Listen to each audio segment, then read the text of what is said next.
저는 참 하나님의 교회 감남원에서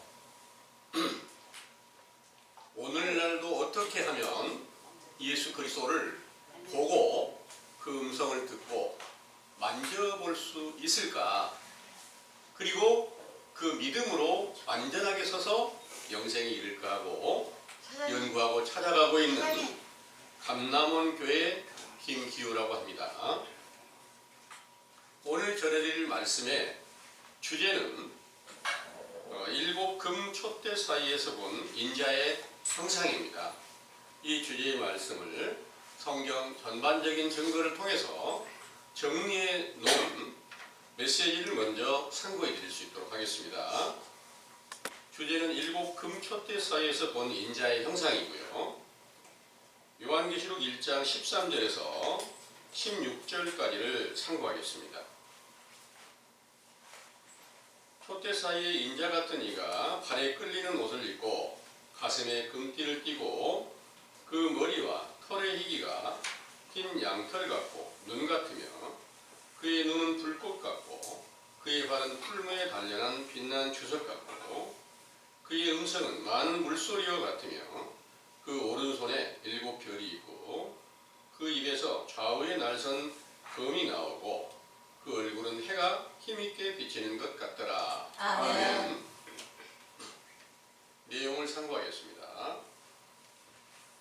스스로 살아계셔서 천지와 만물을 창조하신 참 하나님께서 창세기 1장 26절에서 28절 자기의 형상대로 사람을 창조하시되 남자와 여자를 창조하시고 복을 주어 생육하고 번성하여 땅에서 충만하라 하신 사람의 형상을 에스겔 1장 26절에서 28절 에스겔 선지자의 이상으로 보여주셨을 때 네 생물의 머리 위에 궁창이 있고 그 궁창 위에 보좌의 형상이 있는데 그 모양이 남보석 같고 그 보좌의 형상 위에 한 형상이 있어 사람의 모양 같더라. 내가 본즉 그 허리 이상의 모양은 단새 같아서 그 속과 주위가 불같고 그 허리 이하의 모양도 불같아서 사면으로 광채가 나며 그 사면 광채의 모양은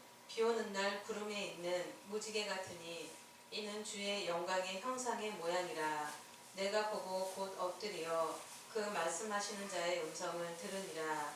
하신 증거와 모든 성경을 완전케 하시려고 하나님 본체이신 예수께서 표면적으로는 모든 사람들과 같은 형상으로 나타내셨지만 이면적으로는 에스겔 1장 14절에서 14절 네 생물 곧 사람과 사자와 소와 독수리의 형상으로 보인 그룹들의 머리가 되시고 궁창으로 비유한 하나님의 아들이시며 그 모양이 남보석 같은 궁창 위의 보좌의 형상으로 비유한 하나님 아버지와 함께 계시며 그 모양이 단새 같고 그 속과 주위가 불 같고 사면으로 광채가 나는 것으로 비유한 신명기 33장 2절 불같은 율법으로 인한 말씀의 빛이 광채로 나타났던 것이죠. 또 그 사면 광채의 모양은 비오는 날 구름에 있는 무지개라고 하셨는데 이는 창세기 9장 12절에서 13절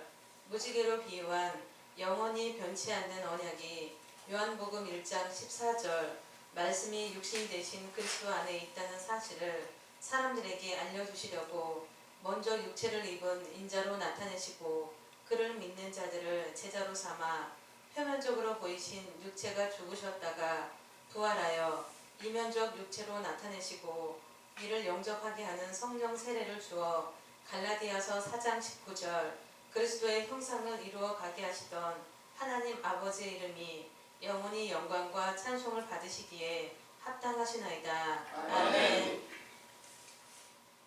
일곱 금 촛대는 아시아에 있는 에베소, 서머나, 버가모, 두아디라, 사데, 빌라델비아, 라오디게아 일곱 교회라 하셨는데 이는 지역적으로 아시아에 있는 일곱 교회에만 상관된 것이 아니라 하나님께 중심을 둔 모든 교회, 곧 에베소 에베소의 뜻이 인내이므로 하나님의 사랑 안에서 오래 참고 인내하는 자들과 서문화의 뜻이 몰약성이므로 실제 몰약이 방부제로 쓰이는 것 같이 영적으로는 영원히 썩어지지 않는 말씀으로 무장된 자들과 버가모의 뜻이 높여짐이란 뜻이므로 하늘에 속한 말씀으로 성령 세례를 받고 높임을 받은 자들과 두아리라의 뜻이 희생이므로 고린도전서 5장 7절 유월절 양으로 희생의 제물이 되신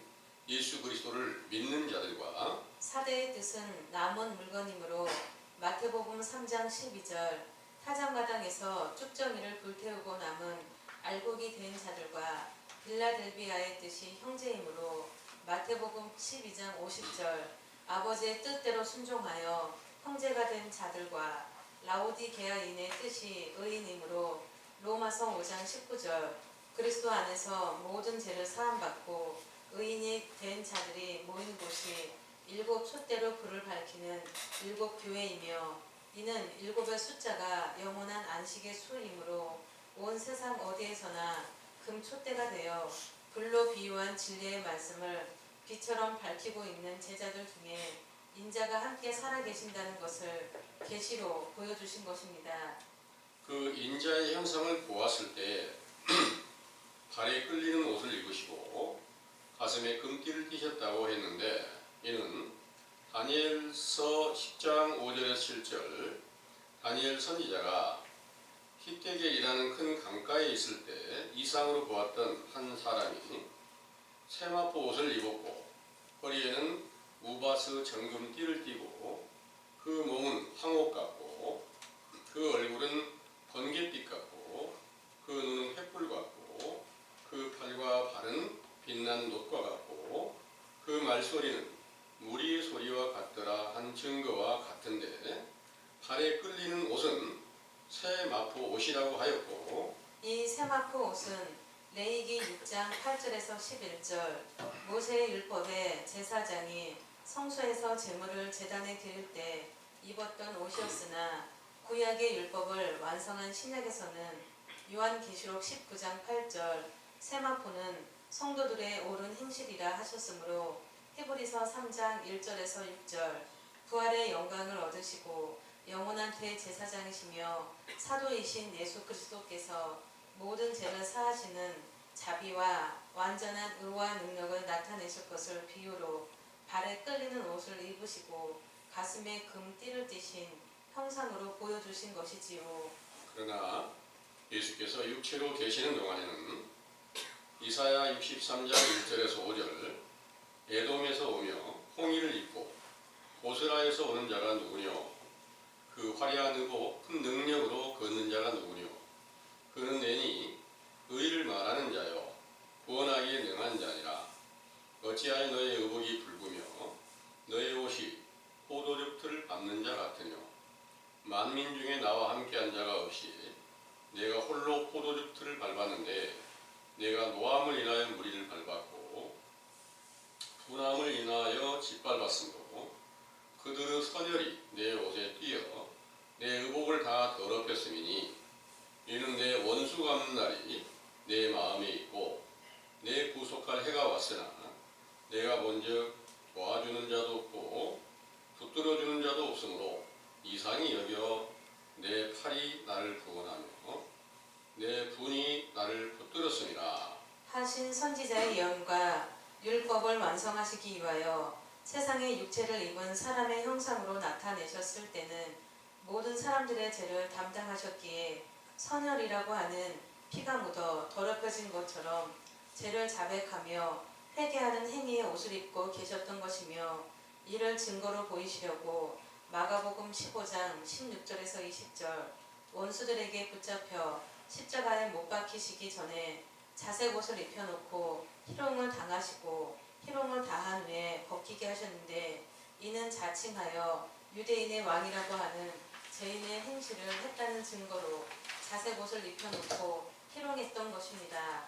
또한 그 머리와 털의 희기가 흰 양털 같고 눈 같다 하였는데 이는 머리카락이나 털은 진리의 율법을 비유하여 고린도전서 11장 14절에서 15절 영적 여자로 지음을 받은 율법 안에 갇혀 있을 때는 회개의 세례 가운데서 그 긴 머리털로 비유한 진리의 율법들이 짝이 길게 연결된 확실한 증거가 영광이 된다는 것이며, 성령 세례를 받으면 영적 남자로 율법을 완성하신 그리스도의 말씀을 태어나게 하심으로 긴 머리로 비유한 진리의 율법들이 짝을 길게 연결시켜야 할 필요가 없으므로 남자가 긴 머리가 있으면 자기에게 욕되는 것이라고 말씀하신 것이죠. 따라서 본문에 인자이신 그리스도의 머리와 털의 희기가 흰 양털 같고 흰 눈 같다는 것은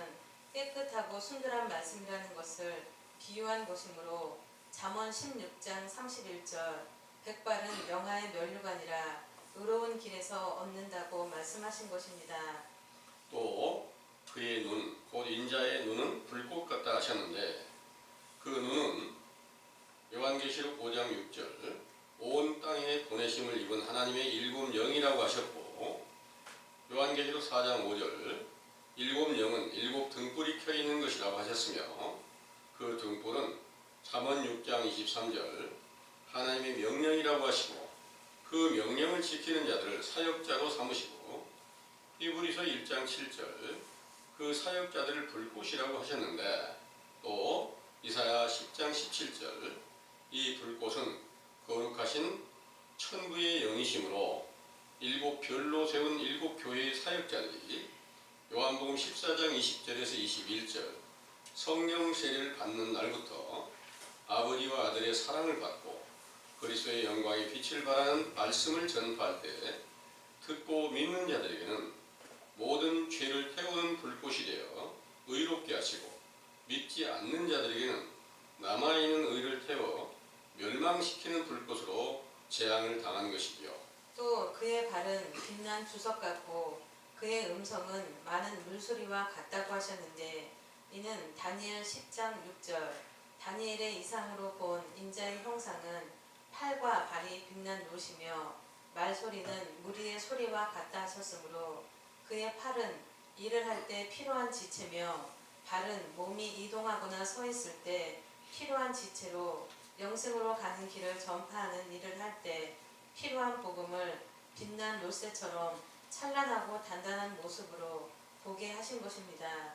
또 음성, 곧 목소리가 많은 물소리 같다는 것은 많은 무리의 소리라고 하셨는데, 물은 베드로전서 3장 21절 구원의 표로 준 세례로 선한 양심이 하나님을 찾아가게 하는 진리의 법이므로 이 율법을 받은 제자들을 성령 세례로 충만케 하여 증인으로 세워 요한계시록 19장 10절 대언하는 영으로 그리스도를 증거하게 하실 때 많은 물소리로 비유한 음성으로 듣게 하신 것이죠. 또 그 오른손에 일곱 별이 있고 그 입에서 좌우에 날선 검이 나오고 그 얼굴은 해가 힘있게 비치는 것 같다 하셨는데, 일곱 별은 일곱 교회의 사자라 하셨고, 그 입에서 나오는 날선 검은 히브리서 4장 12절 운동력이 있는 하나님의 말씀이며, 그 얼굴은 해가 힘있게 비치는 것 같다는 것은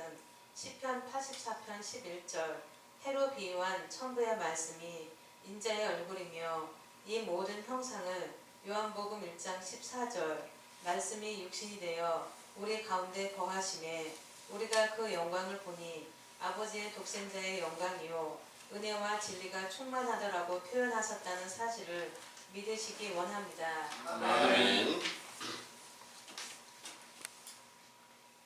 잘 들으셨죠? 아멘. 여러분들이 원하는 바가 바로 본문에 말씀하신 것처럼 인자의 형상을 보고자 하는 소망이 여러분들에게도 함께 있으실 줄 믿습니다. 바로 보고 믿기를 원하는데, 여러 형상에 대해서 이제 성경의 선지자들에게 예언하신 말씀과 계시록에서 사도 요한이 일곱 금촛대 사이에서 본 인자의 형상에 대한 내용을 여러 성경의 짝을 통해서 자세히 정리해서 이 메시지를 참고해 드렸습니다. 상당히 좀 복잡하죠. 그런데 한마디로 이 내용은 요한복음 1장 14절에 참 빛이 되어 말씀이 육신이 되신 예수 그리스도를 보았던 것입니다. 그 예수 그리스도는 모든 성경 전체를 완전하게 이루신 분이기에 바로 불같은 율법이 완성된 거니까 그 광채가 실제로 태양의 빛이 비치는 것처럼 그런 광채가 임하였던 겁니다. 근데 오늘날 이 세상의 많은 교회가 모든 교인들이 다 그 예수 그리스도를 보았느냐 하고 물어보면 보았다 이렇게 말하는 사람들이 참 많습니다. 뭘 봤냐 그러니까 성경 말씀 보고 있다는 거예요. 성경 말씀은 바로 말씀이 육신이 되신 예수 그리스도에 대한 모든 증거예요. 그걸 이 말씀이 육신이 되신 그리스도를 전부 풀어서 해체해 놓은 거다 그런 내용입니다. 근데 이 성경은 예수님을 안 믿는 사람들도 읽을 수 있습니다. 또 예수님을 십자가에 못 박았던 사람들도 읽을 수 있습니다. 그래서 유대인들도 성경을 읽어요. 그리고 자기들은 성경대로 하나님을 잘 믿는다고 믿고 있어요. 그게 말씀일까요? 그게 인자를 본 것일까요? 전혀 그렇지 않습니다. 네. 사도들에게 먼저 너희들은 보지 못하고 있는 원인이 뭐냐? 알려준 교훈은 선지자 세례 요한이 처음으로 와서 너희가 다 죄악 가운데 머물러 있다. 그래서 인자가 너희들에게 나타나지 않고 있다. 이걸 알려주신 거예요. 오늘날 모든 세계가 다 예수 그리스도를 사도들이 보고 있는 같은 것처럼 보기를 원하고 있고 우리도 그런 마음이 있어요. 근데 보지 못하고 있는 원인이 뭐냐? 이사야 59장 1절에서 6절까지 한번 참고해 보겠습니다. 이사야 59장 1절에서 6절까지 우리 같이 한번 다 찾으시면 같이 상고 한번 해보겠습니다.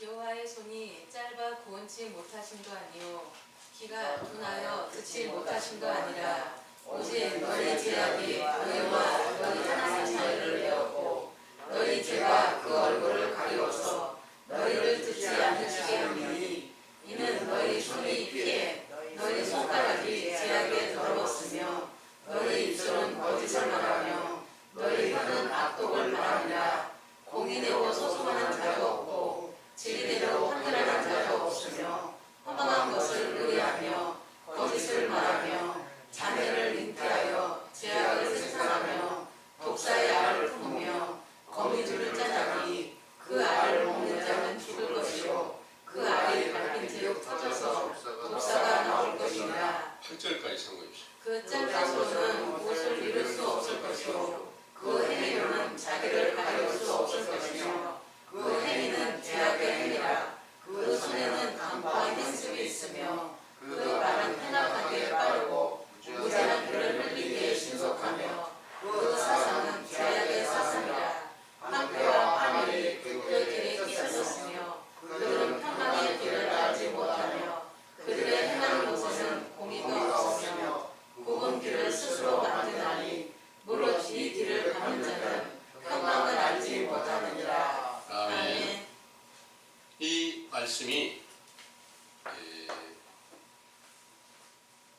바로 신약 시대에는 선지자 세례 요한이 오기 이전에 온 유대 나라와 세계 모든 사람들에게 이 말씀이 그대로 응해서 인자가 나타나지 않으신 겁니다. 또 오늘날 사도들의 시대 이후 오늘날에 이르기까지 이 인자가 사도들의 때 보여주셨던 그 영광의 날이 다 끝이 나고 온 세계가 다 다시 흑암의 권세 안에 다 들어가게 되니까 그때 이후로 나타날 않으니까 볼 수가 없어요. 볼 수가 없는데 그건 계속해서 사도들의 시대가 이어져 내려온 줄로 알고 있는 사람은 나 예수 그리스도를 영접했어. 성경에 보니까 그 예수님 말씀을 보면 예수님 보는 거네. 이렇게 해서 성경을 찾아가고 있는 모든 사람들이 나는 예수님 보고 있는 거야. 이렇게 말하고 있지만 본다고 하는 것은 어떤 근거가 있고 증거가 나타나느냐면 보았으면 사도들이 보았던 것처럼 똑같은 증거가 있어야 되는데 그 증거는 뭐냐? 예수 그리스도의 이름이 있어서 그 이름으로 무엇을 구하든지 다 시행되게 하시는 그런 능력이 있다는 거예요. 그런 능력은 아무것도 없으면서 나는 봤다. 나 말씀 알고 있잖아. 이렇게 말하는 것은 확실치 않은 증거를 하고 있는 것이 분명합니다. 그래서 이제 우리는 우리의 허물과 죄가 어떤 죄를 범하였는가 자세히 살펴보니까 지금 이사야 59장에 너희들이 그 하나님의 사랑을 받지 못하고 그 음성을 듣지 못하고 보지 못하고 있는 이유는 너희가 전부 다 죄악에 다 치우쳐 있어서 하나님 명령을 거역한 죄에 치우쳐 있어서 보지 못하고 있는 거다. 실제로 세상의 죄가 아닌 하나님께서 말씀하신 것은 하나님의 모든 명령을 완전히 지키라는 건데 이 성경 전체를 완전하게 다 한 가지도 빠짐없이 완전하게 지키라는 겁니다. 지킬 수 있을까요? 인간으로서 할 수 있으면 하나님 본체이신 예수님께서 이 세상에 오셔서 십자가에 죽으시기까지 그 고통을 겪으셔야 될 일이 없어요. 인간으로서는 그 일을 할 수가 없다는 거예요. 그러나 나는 할 수 없습니다. 이 성경 완전하게 지키고 너희가 아버지처럼 되라고 하는데 내가 어떻게 인간인데 아버지처럼 됩니까? 난 못하겠어요. 하는 사람은 반드시 아웃이 되고 제자가 될 수 없죠. 나는 그 길을 따르겠습니다. 명령을 순종하겠습니다. 이때부터 죄가 드러나는 거예요. 여러분들도 확실한 진리의 법을 듣기 이전까지는 하나님과 아무 상관없어요. 내 마음대로 살아. 얼마나 자유롭습니까? 하나님 말씀대로 순종하고 내가 영생의 길을 찾아야 되겠고 천국을 반드시 얻어야 되겠고 구원을 얻어야 되겠고 하는 소망을 갖고 구원을 어떻게 받는 거지? 영생을 어떻게 받는 거지? 천국에 어떻게 들어가는 거지? 예수님을 어떻게 만나는 거지? 예수님 봐야 될 텐데 내가 못 보고 있는 이유는 뭘까? 이게 이제 성경을 배우기 시작한 거예요. 보니까 내가 못 보고 있는 이유가 모든 죄악이 나를 가려져 있다. 이렇게 알려주는 거예요. 그때 여러분들은 어떻게 해야 될까요? 죄를 자복하고 회개하기를 시작해야 돼요. 이 일을 첫 번째 신약시대에는 선지자 세례 요한이 직접 육체를 입고 오셔서 회개하라는 명령을 전파하고 오늘날에는 그 말씀으로 저에게 죄와 허물이 어떤 것이고 왜 못 보고 있는지 이를 자세히 밝혀서 성경이 증거될 때마다 여러분들에게 죄가 하나씩 더 늘어나게 되는 이런 중한 범죄자로 여러분들이 인정할 수 있게 계속 말씀이 전해지고 있는 겁니다. 죄가 커지면 그 죄를 사함받을 때 은혜가 더 크다 이런 거예요. 여러분들이 작은 죄 용서받으면 별로 은혜롭지 못하죠. 여러분들이 살인죄를 범했고 사형수가 됐는데 그 죄를 싹 씻김 받고 다 죄를 면해준다면 얼마나 큰 은혜가 되겠습니까? 근데 여러분들이 배고파서 빵 하나 훔치다가 잡혔어요. 그럼 도둑놈이야. 똑같은 죄야. 죄라고 하는 명칭은 똑같아. 그런데 빵 하나 먹고 용서해줬다고 아이고 너무 물론 그때 당시 감사하겠죠. 그러나 그 은혜가 큰 죄를 범하고 용서받는 것하고 비교하면 전혀 다르다는 거예요. 그래서 사도 바울께서 성경에 나는 죄인의 괴수다 이렇게 말씀하셨는데 실제로 사도 바울이 무슨 죄를 그렇게 세상에서 많이 지었을까요? 오직 하나님을 가장 열심히 믿었던 그런 바리새파 안에서 자기가 오직 하나님의 말씀대로 순종한다고 하면서 예수님 사도들을 핍박하는 그런 죄를 지었다는 거예요. 그것이 하나님 보시기에 죄지 세상 사람들이 보기에는 죄가 아니잖아요. 근데 사도 바울께서 예수님의 부름을 받기 전에 성령세를 받기 전까지는 하나님의 율법을 많이 알고 있었기 때문에 지식을 많이 갖추고 있었기 때문에 그 제자들을 핍박하는 대장이 돼가지고 잡으러 다닌 거예요. 사도들의 길을 쫓는 사람을 붙잡으러 다닌 거예요. 그러면 그는 이제 나는 하나님의 선한 일을 이루기 위해서 제자들을 전부 다 악한 자, 마귀에 속한 자로 보니까 그들을 붙잡아다가 징계하고 채찍하는 이런 것들이 자기의 일이라고 말입니다. 그랬을 때 그때는 몰랐지만 예수님께로 돌아오니까 자기가 알고 있던 모든 율법 하나하나가 죄로 드러나서 사도를 핍박한 것이 예수님을 핍박하고 예수님 죽이는 일이고 이런 모든 일들이 자기에게 드러나니까 내 죄가 너무나 중하여 견딜 수가 없고 이게 바로 죄인의 괴수처럼 내가 되었습니다. 그런 죄인의 괴수를 용서해 줬을 때 은혜가 너무 크니까 자기 목숨을 바쳐서 충성하는 거예요.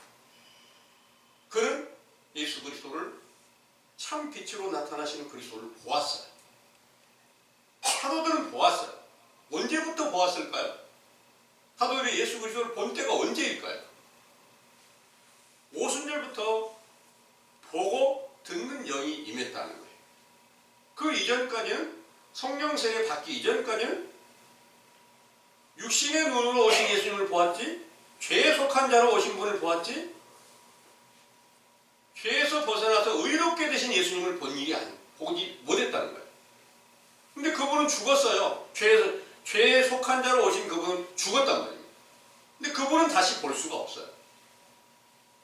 그런데 예수 그리스도를 보지 않고는 영생을 얻을 수가 없다는 겁니다. 요한복음 6장 40절의 말씀 보겠습니다.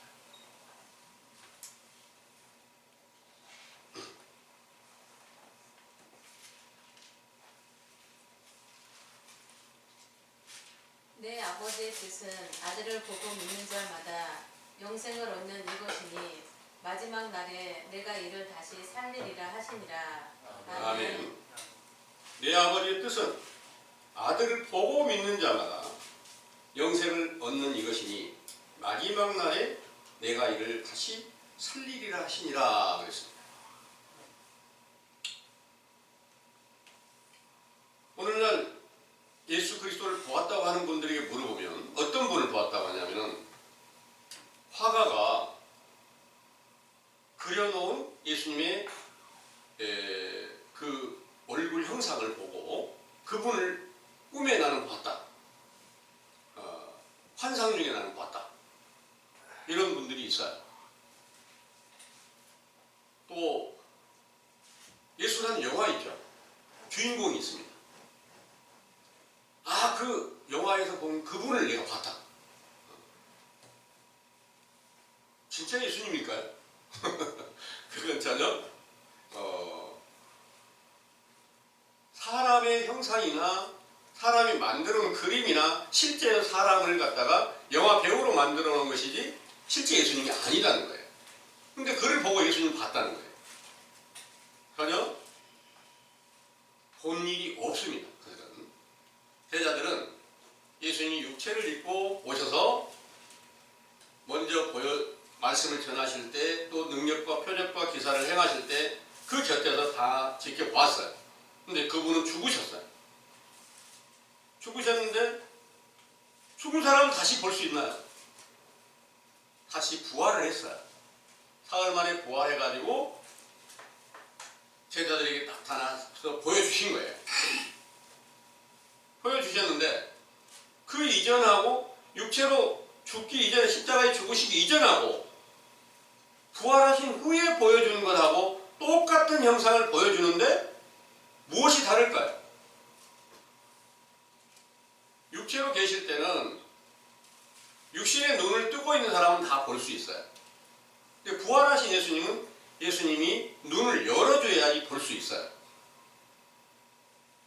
그러니까 육체로 계시는 동안은 죄에 속한 몸으로 오니까 우리들도 전부 다 지금 다 죄에 하나님 보시기에 죄에 속한 자로 여기 때문에 여러분들 다 볼 수 있잖아요. 우리가 한 사람 죽었어요? 죽었는데 다시 육체를 볼 수 있을까요? 못 보잖아요. 예수님도 죄에 속한 몸으로는 다시 볼 수가 없습니다. 부활하신 예수님을 제자들이 보았고 그가 아버지께 올라갔다가 다시 오겠다는 약속대로 오순절날 속에서 새 생명으로 나타나셨을 때 우리가 보고 듣는 영을 우리가 받았다. 성결의 영으로 나타나신 그리스도가 말씀이 육신이 돼서 나타났다. 여러 많은 증거로 기록하신 것을 본문의 사도 요한에게는 7 금촛대 사이에서 보여주셨어요. 이 형상이 에스겔 선지자에게도 보여주시고 다니엘 선지자에게도 보여주시고 이런 모든 증거들이 많이 있고 그분은 어떤 분이었느냐? 창세기 1장 26절에서 28절에 여섯째 날에 하나님께서 지으셔가지고 복 주신 그 사람이다.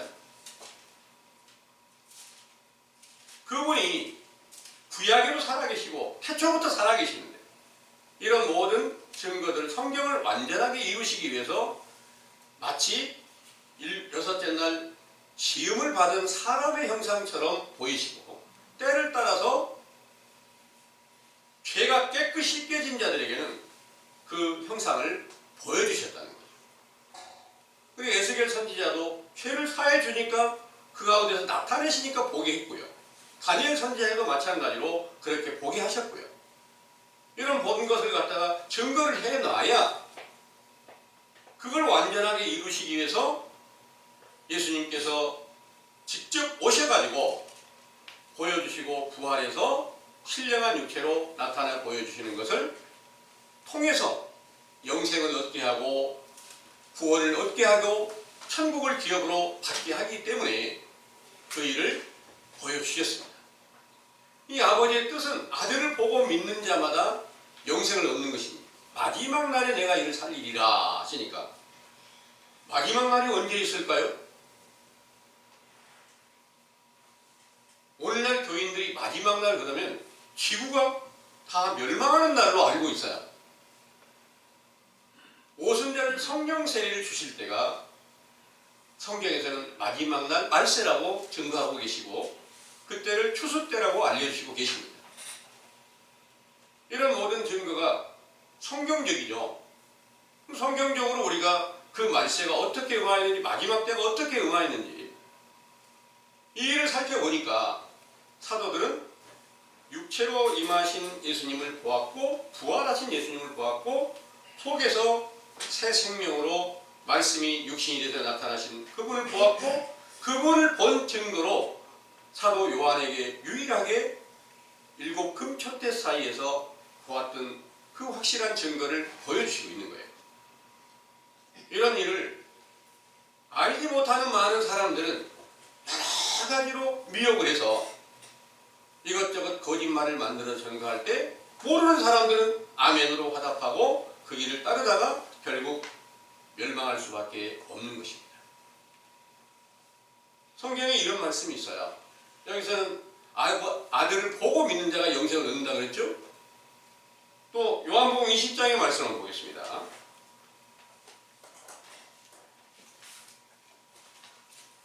20장 29절의 말씀입니다. 예수께서 가라사대 너는 나를 본고로 믿느냐 보지 못하고 믿는 자들은 복되도다 하시니라. 아멘. 너는 나를 본고로 믿느냐? 여기도 사도 요한이 쓴 거예요. 요한이 여기 이 말씀은 언제 왔느냐면 부활하신 후에 나타내 보여주신 거예요. 근데 그 이전에도 봤잖아요. 똑같은 분을 봤어요. 육체로 계실 때 보았고 부활하셨을 때 보았단 말이에요. 근데 너는 나를 본고로 믿느냐? 보지 못하고 믿는 사람은 복되다 그랬어요. 보지 못하고 믿는다는 게 뭘까? 예수님께서 다시 육체를 입고는 오시지 않습니다. 다시 십자가에 못 박히시기 위해서 다시 오시지 않습니다. 다시 율법을 완성하기 위해서 오시는 그분은 반드시 말씀으로 인하여서 임하시는 겁니다. 영으로 임하시는 겁니다. 영이 말씀이거든요. 오늘날 저에게 선지자 세례 요한의 때에 속한 교훈을 주셔서 이게 선지자 세례 요한의 성령의 역사로 저에게 교훈을 주셔서 우리의 허물과 죄를 분별하고 이 세상의 지금 때와 시기를 구별하게 하는 교훈을 주시고 있습니다. 그러면 이 말씀은 실제로 세례 요한이 와가지고 다시 헤롯을 책망하다가 옥에 갇히고 목베임을 당해 죽고 예수님이 오시면 다시 세례를 베풀고 요단강에서 이런 일을 하시는 게 아니라는 거예요. 그때와 같은 일들이 영적으로 이루어지는 것을 성경적으로 이루어지는 것을 알려주시고 있기 때문에 지금 여러분들 앞에서 선지자 세례 요한의 때 교훈을 통해서 우리가 예수님 육체를 입고 오신 그분은 절대 볼 수가 없습니다. 안 오니까. 그런데 오늘날 세상 교회는 재림 예수가 온다고 기다리고 있죠. 만약 재림 예수가 실제로 온다면요. 어느 교회에 임할까요? 어느 한 자리에 올 거 아닙니까? 모든 교회에 다 올까요? 나타나실까요? 어느 한 곳에 오실 것 같다. 예수님이 육체로 오실 때 베들레헴에서 이렇게 나신 것처럼 어느 한 지방에 한 지역에서 올 거예요. 어떤 사람에게 어떤 교회에 임한다는 거예요. 근데 다 그분을 기다리고 있어. 이제 알고 보니까 그 기다리고 있는 모든 것들은 사도들에게 약속하고 사도들의 세대에 다 임하였던 것이 분명하게 증거가 되어 있는데 만약에 그렇지 않았다면 사도들에게 나타나시지 않았다면 성경은 전부 다 거짓말이 되어버린다. 예수님은 가장 큰 거짓말을 하고 있는 거라 그 말입니다. 모두가 다 예수님은 약속을 못 지키는 거짓말쟁이입니다. 이렇게 말하고 있으면서 재림 예수가 오기를 계속 기다리면서 서로 이단이라고 하는 거예요. 자기는 옳지만 다른 사람은 이단이다. 이렇게 말하고 있다는 거예요. 이런 모든 일들이 다 얼마나 불의하고 거짓된 것인지를 자세하게 깨닫게 해주는 이 교훈이 지금 여러분들 앞에서 우리가 보지 못하고 반드시 믿을 수밖에 없는데 육체를 입고 오신 예수님은 우리에게 나타나시지 않으니까 그분은 볼 수가 없고 여러분들 안에서 모든 죄가 깨끗이 씻겨질 때 새 생명이 되어 말씀이 육신이 되어 참 빛이 되어 나타내신 예수 그리스도를 우리가 꼭 보아야만 그 신령한 육체를 보아야만 영생을 완전하게 이루는 것이 되는 것이고 그 영생이 완성되면 오순절날부터 사도들에게 나타나셨던 모든 표적과 기사와 모든 권능이 함께 임하게 된다는 사실을 믿으시기 바랍니다. 네. 이제 우리가 원하는 것, 이 세상에 육체로 사는 사람들에게 원하는 것이 무엇일까요? 어떻게든지 안 아프고 건강해서 장수하는 거 다 원하고 있죠. 그래도 아무리 관리를 잘해도 나중에는 아프고 다 죽어요. 우리가 행해야 될 일, 하나님의 나라가 있고 영생하는 길이 있고 예수 그리스도를 다시 만날 수 있는 길이 있다면 이 일을 위해서 성경의 명령은 마음을 다하고 뜻을 다하고 목숨을 다해서 주 너의 하나님을 사랑하라. 이 명령을 하시고 또 두 번째도 똑같은데 너의 이웃을 너의 몸과 같이 사랑하라. 이 두 계명이 온 율법과 선지자의 강령이다. 이렇게 일러주세요. 이걸 완성시키신 그리스도가 멀리 있는 게 아니고 우리들 가운데 있고 모든 세계 모든 만민들 안에 다 계시는데 죄악 때문에 안 보여주신다는 거예요. 분명히 천국이신 예수님이 다른 데 있는 게 아니라는 거예요. 우리 안에 계세요. 안에 계시는데 보여주실 때만 본다는 거예요. 지금 사도 요한에게 보여주셨잖아요. 사도 요한이 반모섬에가 있으니까 꼭 보여줬을까요? 그 사도 요한 안에 계신 예수 그리스도가 때를 따라서 보여주시는 때가 있으니까 보는 거예요. 근데 그분이 보니까 그분을 볼 때 일곱 금초대 사이에 있더라. 그 일곱 금초대가 뭐냐? 아시아 일곱 교회라는 거예요. 아시아 일곱 교회. 그러면 실제로 그때 아시아 일곱 교회가 있었죠. 근데 오늘날 우리에게 성경을 보고 있는 우리는 실제 아시아의 일곱 교회에 했던 편지라면 그 기록이라면 우리가 무슨 상관이 있어요? 우리도 아시아권에 있으니까 해당될까요? 그런 건 아니죠. 아시아라는 낱말을 보니까 중앙이라는 뜻을 가지고 있어요. 그래서 여러분들 안에 중심이 참 하나님을 사랑하는 마음으로 돌아가면 영적인 아시아권에 들어간다는 그런 내용입니다. 그 일곱 교회 낱낱이 그 교회 이름을 자세하게 그 뜻을 자세히 살펴서 보니까 에베소 교회는 인내라는 뜻을 가지고 있더라. 그럼 인내라는 게 어디서 배울 수가 있어요? 고린도전 13장에 보면은 사랑은 오래 참고 또 모든 것을 참고 모든 것을 견디는 거다. 이런 내용 많이 들어보셨죠? 예. 무엇을 얼마나 어떻게 견디고 오래 참아야 될까?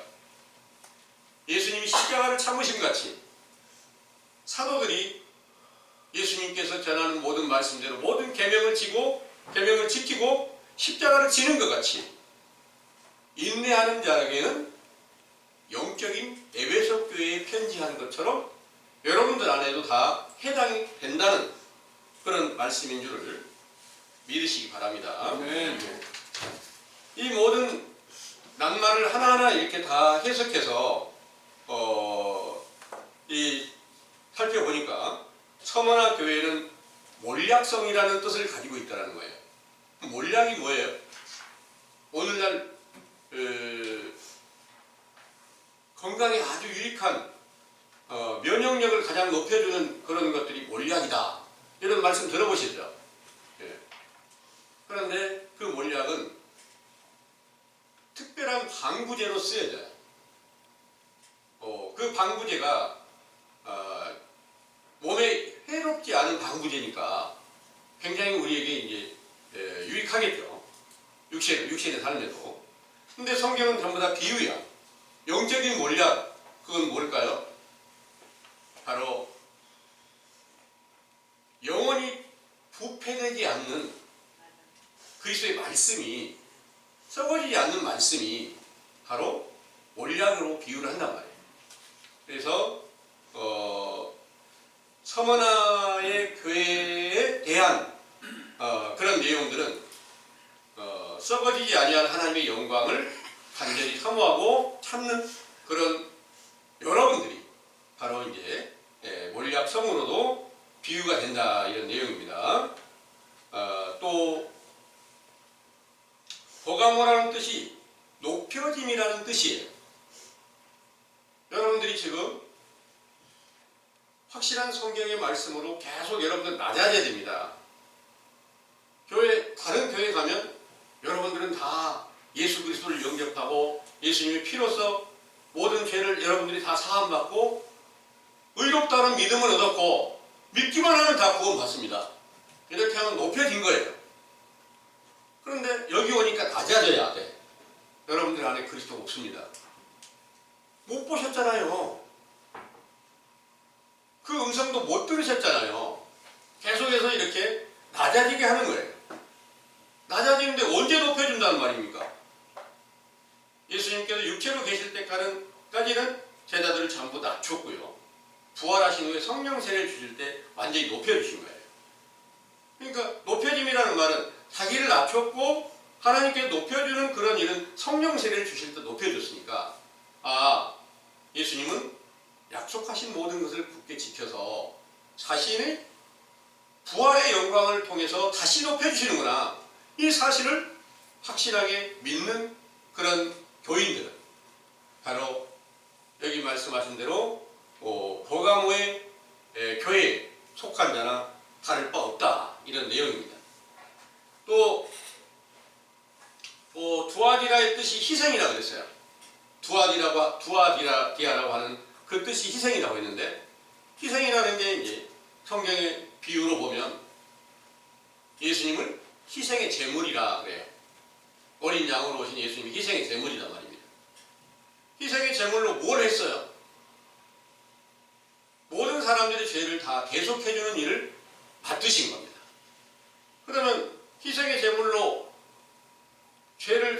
모든 사람들이 죄를 사함받게 하시려고 똑같이 바로 제자들의 모든 죄를 다 씻겨줬을 때 그들도 어린 양이신 그리스도로 말미암아 죄가 사함받고 정결케 돼요. 예수 그리스도를 볼 수가 있었다는 그런 내용입니다. 그럼 그와 같은 일들이 사도들이 바로 사도들이 전하는 교훈으로 감독자가 되어서 있을 때 모든 교회가 7교회로 비유를 해서 여기에서 말씀하시는 두아디라라고 하는 그런 교회에 해당이 된다 그런 내용입니다. 그래서 이런 모든 일 또 사대라고 하는 낱말의 뜻은 남은 물건이다 그랬어요. 남은 물건이 뭘까? 하나님 나라에서 쓰시는 물건이 뭘까? 하나님 나라의 추수 때가 되면 알곡을 다 거두간다는 거예요. 그럼 알곡을 거두가는데 하나님께서 이 세상을 심판하실 때가 또 있다는 겁니다. 그럼 남아있는 물건, 사도들의 때 심판을 다 맞춰가는 때 타작마당에 남은 알곡 같은 그런 제자들이 사도시대의 끝에 지금 7교회의 책망의 말씀을 듣는 그런 때에 속해 있거든요. 그러니까 남은 물건이다 그러니까 그때까지도 하나님의 도를 간절히 사모하고 찾고 있는 자들을 말씀하시고 있다는 거죠. 이런 내용이에요. 그리고 또 빌라델비아의 뜻이 형제라 그랬어요. 그 형제라고 하는 것은 쉽게 이해하실 수 있을 거예요. 아버지의 뜻대로 행하는 자가 다 형제 자매요 모친이다 이렇게 말씀하셨으니까 참 하나님의 진리의 법을 확실하게 듣고 아버지의 뜻대로 순종하려고 노력을 기울이면 반드시 그 7교회 안에 빌라델비아와 같은 그 교회 안에 행하는 자로 비유를 하시고 있고요. 라오디게아의 뜻은 의인이라는 그런 뜻을 가지고 있다는 말이에요.